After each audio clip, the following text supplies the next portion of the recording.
Welcome to Next in Queue, the podcast for contact center and customer experience professionals. Next in Queue is brought to you by Happy 2 Vision. Eliminate blind spots and see right through every conversation with Happy 2 Vision. Learn more at ajppitu.com. Now, here's your host, Rob Dwyer. Thanks for joining another episode of Next in Queue. I'm Rob Dwyer, and joining me today, I have Travis Curnutte, who is the co-founder of Volley Communications. Welcome to the show, Travis. How are you? Hey, thanks. Pretty good. Thanks for having me, man. I'm excited. I'm flattered. Thanks for asking me on. Well, anyone that engages with my Star Wars lessons posts on LinkedIn seems like they've got a good shot at being invited onto the show. And of course, oh man, I love it. I knew that being a nerd would help out one day in my life. Yeah. Yes, the nerds are taking over, and it's our comeback. It is also, you do something that is relevant to my audience, so it's not like I just pulled you in because of the Star Wars fandom, but that certainly helped a lot. Yeah, of course. No, I appreciate it, man. I appreciate letting me come on and talk about what we're doing at Volley and just talk about everything. Yeah, so let's get started with where you're from. I'm getting the feeling that you're a native Ohioan. Is that accurate? Yep. Born and raised OH, baby. So are you originally from the Columbus area? Because that's where you are today, correct? Yep. I never really left. So I was born in Columbus. We moved out of Columbus municipal, the proper area around when I was 2, and then moved out to a suburb called Pickerington and pretty much never left. My wife and I now live just 10 minutes outside of where I grew up. So tell me what people should know about Ohio if they are not familiar with Ohio. If you're not familiar with Ohio, get ready to experience all 4 seasons in one day. It can be in the summer, it can be in the winter. We like to throw in 75-degree days with snow, so that's one thing to look forward to. What else with Ohio? We like our trucks. We like our cornfields. We like our football. If you haven't heard of a team called the Ohio State Buckeyes, people in Ohio go a little nuts about that. Yeah, they do. It reminds me a lot of my current home, Missouri, in a lot of ways, because we're both kind of in the Midwest. And so certainly I think every state in the Midwest likes to talk about the weather. And if you don't like it, stick around for a couple minutes, it'll change, right? It'll change. So a lot of people that I talk to in the technology space sometimes accidentally got into it. I'm curious how you got into the space that you're in, because certainly seems like your early career was not geared this direction. No, it was not. I actually started in energy is where I started. So completely not close to telecom. Started with a company called Volunteer Energy. My father actually started the company. I started with them back in 2007, and I was just doing energy sales, just cold calling. I was handed a stack of papers, probably about like that big of renewals. Hey, call all these people. So first day, I was like, oh, all right, I guess I will. So no, I got my start in energy, and then telecom wasn't until probably not until 2009 is when we ended up buying a telecom company called DTA. And we figured, we were in energy, we were in natural gas and electricity. We figure people need natural gas to heat the place. They need electric to turn on the lights, and they need phones to run the business. So it kind of feels like the third commodity. And so that's why we got into it. Oh, very interesting. So that's a very pragmatic approach, it sounds like, very you took. Yeah. So I find, and I have a very limited selection that I'm using to base this off of, but I do think that people whose family are entrepreneurial or business owning, that their kids often take that route as well. Did you Yeah. learn a lot from your father, and was that kind of what inspired you to kind Uh, of do your own thing? yeah. So my father is essentially my best friend. I pretty much have modeled most of my life after him. I mean, he's a, a God-loving man.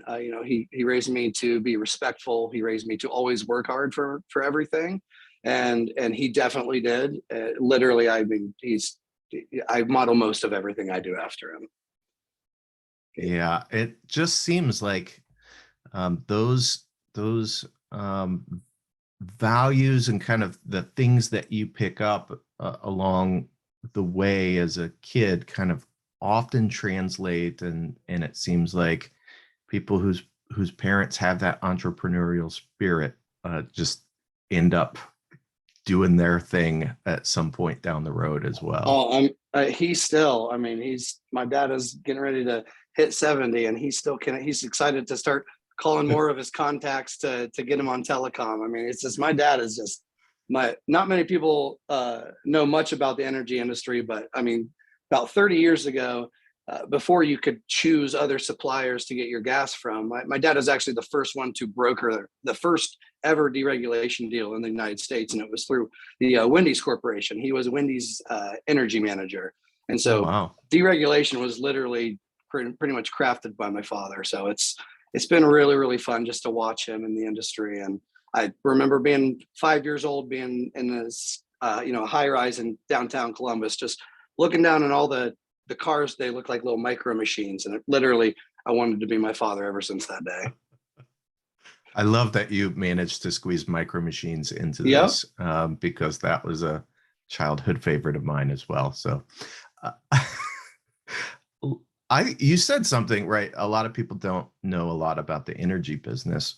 Mm-hmm. I think that's also true of telecom. I think a lot of people really take for granted, if they're not in the business that we're in, and even if they are, depending on their role, I think a lot of people really don't know a lot about the telecom business. What did you find was the hardest thing to get acclimated to coming into that business? Obviously, your experience was in energy, so you're getting into something new. Like, what was the hardest part of that transition? Yeah, luckily, I did go to school for computer information, and so I have an associate's degree in it. So, you know, I it wasn't so much the technology, but it was the abbreviations everybody has, and it was um, luckily because of what we do. You know, we do SIP trunking. I actually started um, when I was in college trying to figure out a way to create my own free PBX on my Android phone so I could just use Wi-Fi to make free phone calls. I was a broke college kid and couldn't pay his T-Mobile bill, so I've tried to find a workaround. Of course, you can only make phone calls where there was Wi-Fi. So honestly, telecom, I kind of fit right into it. It was very natural to me. So it sounds like you were quite the tinkerer, and Oh, for sure. I feel like anyone who's trying to use their Android phone to create their own PBX, that is not a standard user. No, not really. So you've mentioned already some jargon, and I feel like sometimes I take for granted that people listening to this show might understand some of the telco jargon, and that's Mm-hmm. probably wrong for me to make that assumption. So let's talk about kind of what you do, but let's talk about it in more layman's terms. So Yeah. I know what SIP trunking is, but I have a feeling that 99% of people who hear that term are like, I've never heard that before in my life. Oh, for sure. Oh, and most of the time it's just yeah. When you say they start glossy eyes, so what I tell pretty much every typical person is look outside. You remember when telephone poles? That's where that when you would make a phone call, phone call would go up the telephone pole and it would travel. We're essentially the cloud-based version of the telephone poles. Is kind of how we tell people. That's how at least I tell my wife, and that's how she gets it, because she is one of those people that glosses over when I start talking about what I do. We just like in energy, we don't own the lines, but we always did the supply. We always transported the actual physical gas, so it was our gas going through the pipes, and so. I try to tell people, like, in terms of your utility, the utility owns the pipes, another company can put their own gas through. So that's essentially what we're doing. And so that seems to work and help people out. I don't really talk much about SIP, or I don't use PBX when I start talking about it and everything. So I am curious in particular, like, you've been in this business a long time. But the last couple of years, I think, really changed for a lot of businesses how they dealt with things like telco. So talk to me about that. Number one, kind of, let's just start with, what was 2020 like for your business, and kind of what were some of the challenges that your customers were facing, and how are you solving those? So we're a special case. We have a lot of customers. We don't get a lot of direct customers. We get a lot of ours through Fortinet. And so our 2020 was really kind of finalizing their FortiVoice product for them for the 2021 push. We really started out more of as a developer for Fortinet. That's essentially what we've been for years, and I'll dive really deep into that one. Trust me. So I think in 2020 it was really actually a boom for us, because everybody started to go to the Zooms and Ring Central platform, all these platforms, these UCaaS platforms, they boomed for us. So it was a perfect opportunity for Fortinet to decide to want to get into the space, because we saw huge growth, especially in 2021. Yeah. So for those that don't know, tell us a little bit about Fortinet and kind of what they do. So Fortinet is the world's largest cybersecurity company. They surpassed Cisco last year. They're 52.3 billion, I think, market cap company. So we bought a company in 2009, DTA, and one of the associates had a relationship with a guy named Callum Anderson, and he created a company called TalkSwitch. TalkSwitch was later bought by Fortinet. Fortinet decided they wanted to create an on-prem voice system. So Callum remembered us out in suburb of Columbus, Pickerington, Ohio, and came to us. So we actually developed the FortiCall platform 10 years ago for Fortinet. And so we do all the on-prem SIP trunking for Fortinet. And then about 6 years ago was when Fortinet decided, it's time to get off on-prem and it's time to go hosted. It's time to follow the, at the time it was, the Skypes and all of those. And so we started developing the hosted product with them. And so their FortiVoice platform is actually created by Volley Communications. It's funny, the FortiCall registered address is actually in Ohio. It's not in California. It's actually registered here to my building. So that's a fun relationship. We developed the entire system. We still do all the back end, and we're actually onboarding the first enterprise customer right now, which is all of Bridgestone Americas. So we're the exclusive SIP trunk provider for Fortinet, and we do the entire back end for FortiVoice. It's a pretty fun relationship, and our 2022 is pretty loaded. We're excited. Yeah, I bet. So, having been in that space now for 6 years, I think a lot of people, right? All of that cloud-based stuff has been around for a little bit, right? Once the bandwidth started to be able to support that. but we've seen a huge shift in the last couple of years. But I wonder, from your perspective, like how much growth is there in cloud to this point when we're talking about telco? Uh, Surprisingly, I people don't know that there's a lot out there. So Bridgestone, case in point, they're using still. I mean, you would think Bridgestone Americas, this is a massive corporation. They're still using a old Toshiba system. And if anybody follows me on LinkedIn, I have posted this lab many times on LinkedIn.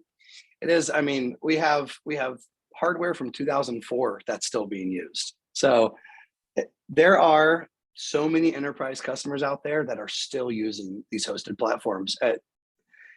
It shocks me the amount of customers, and it's literally they like the convenience of having it there. I don't know. There's just people that are just stuck in their ways, and luckily, Bridgestone has an amazing IT crew that's like, it's time to take this thing to the cloud. Let's go. So no, I would say there's still probably potential of 4 to 10 billion just untapped market cap that nobody is going after, because you got to convince these guys. That's the thing. You got to convince them to go away from these old systems. And they've been tied to them for years, for centuries. Yeah. So full disclosure, our contact center 4 years ago was on an old Toshiba system. So I know all about that. There you go. And we finally migrated to the cloud. I'm curious. I certainly know why we did that, but I'm curious. What are the reasons that people are reluctant to make that move? And then what are the reasons that they should make that move? I think the biggest reluctancy on going to a hosted product is it is definitely more upfront, hardware wise, especially. You're buying, more handsets, and most likely you're getting licensing fees as well on top of that. But what's great about the hosted product is, as soon as the system's out of date, the hosted product just gets updated, and you don't have to worry about having technicians out there on your site. You don't have to worry about. And we used to have an old short tail system here that, unfortunately, so we bought the company. We're an ILEC.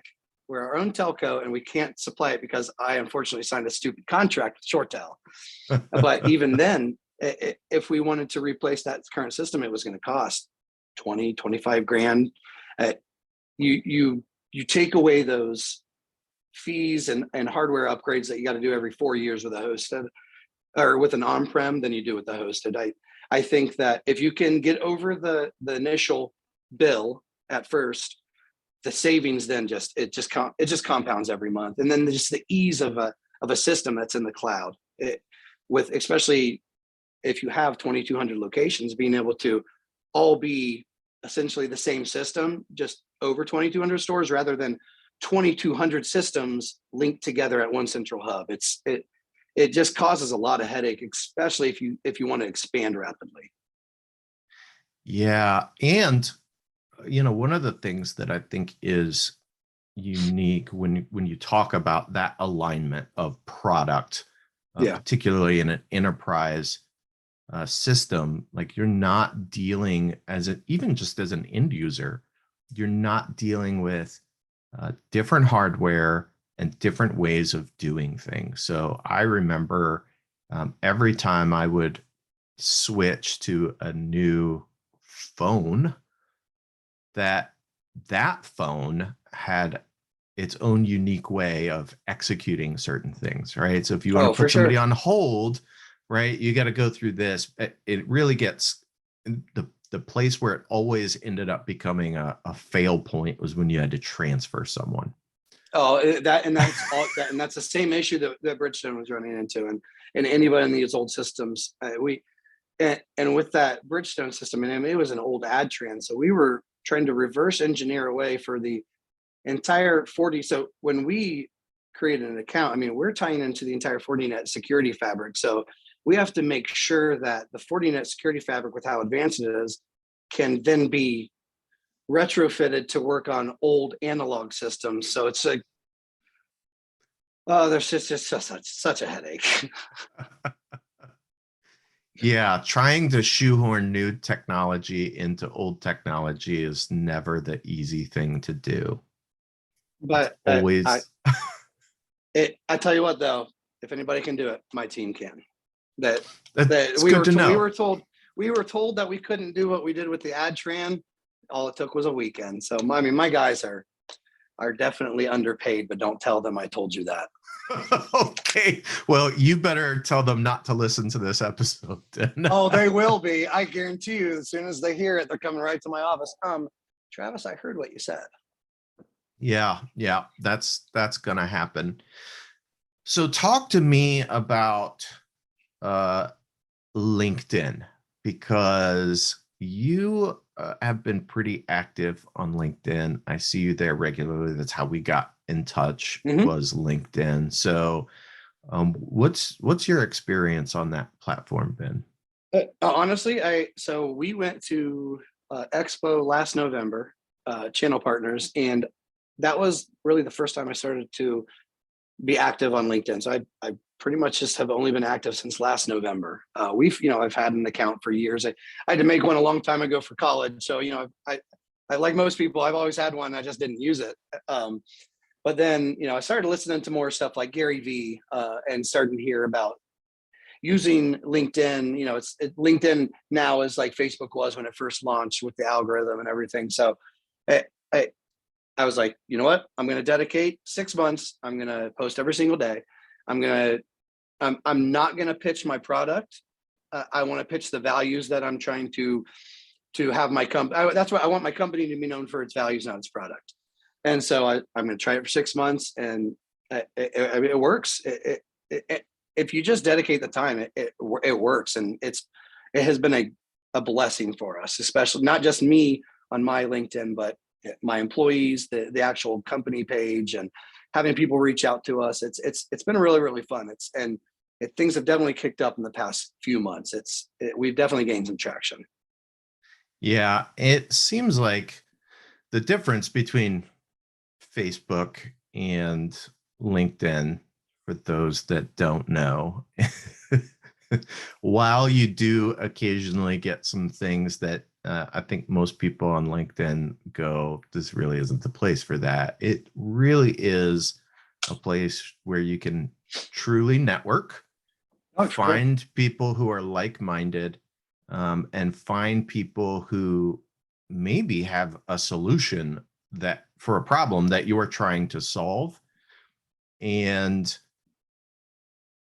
it seems like very rarely do you run into some of the fights that you run into on Facebook. Like, yeah, it's funny. I mean, we post the same things on both LinkedIn and Facebook, and I essentially do what I do on my personal LinkedIn. I do that on Facebook as well. And I mean, the engagement is like 98% less. And when it is someone, you don't even know what they're saying. It's a bunch of scrambled words that don't make sense. And then they link to some stupid website. I'm like, okay, delete, ban, delete. I'm like, come on, stop putting your WhatsApp on here. And yeah, you can, that's why we don't put any money on Facebook. I mean, it's just not worth it to us. Yeah. So I get that. We haven't thought about it. It seems like Facebook from an ad campaign standpoint is much better for like physical products, like, direct to consumer type of physical products. The click to buy products pretty much. Yeah. If you want to get some nice Star Wars branded rugs or something like that, you can find that on Facebook.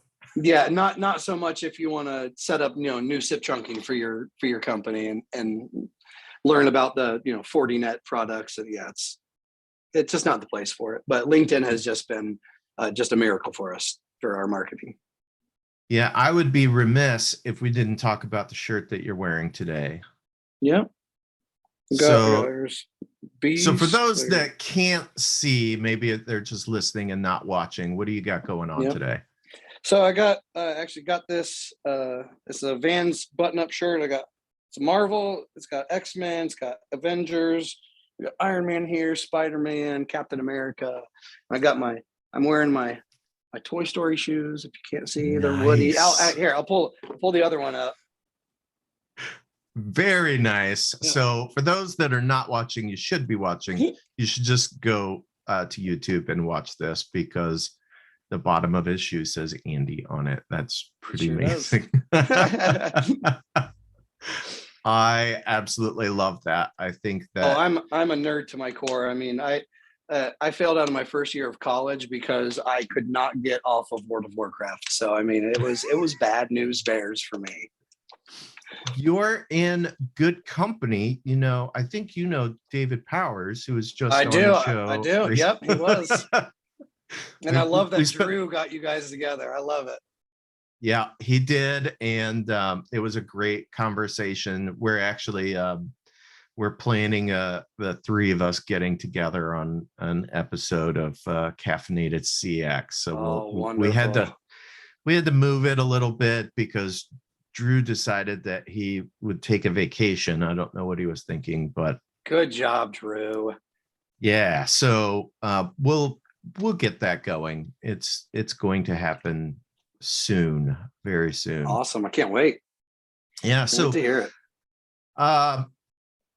As you can see, I've got by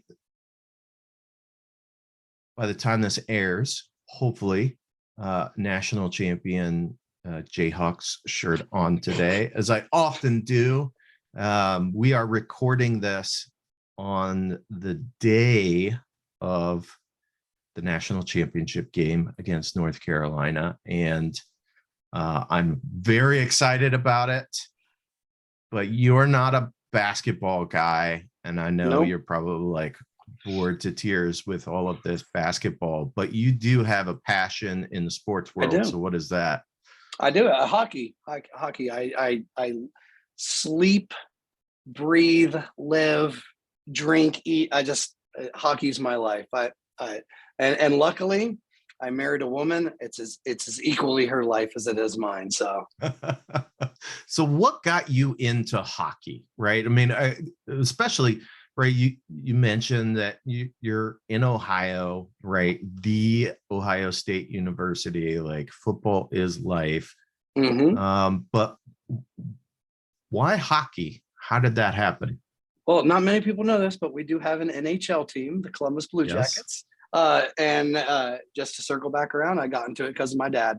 My dad took me to the very first game ever for the Jackets, and actually got to go down to the ice and I got a puck from the inaugural game, the first ever Jackets home game.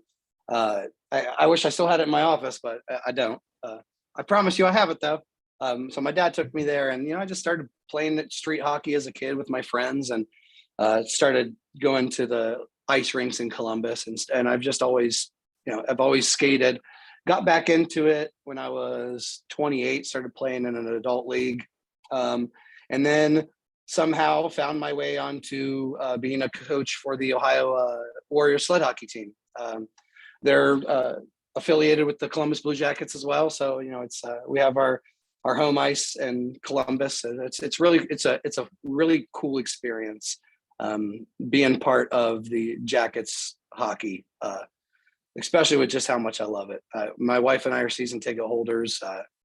40net and Volley Communications will be a sponsor next year for the Columbus Blue Jackets as well. You'll be able to see us in arena and out arena. So we're looking forward to that. So that's more of a pet project for me. I was like, yep, the first company I want to do sponsorship with is the Jackets. So yeah, we're really excited, but I am so obsessed with hockey. I made sure that I'm spending my company's money to be a sponsor. So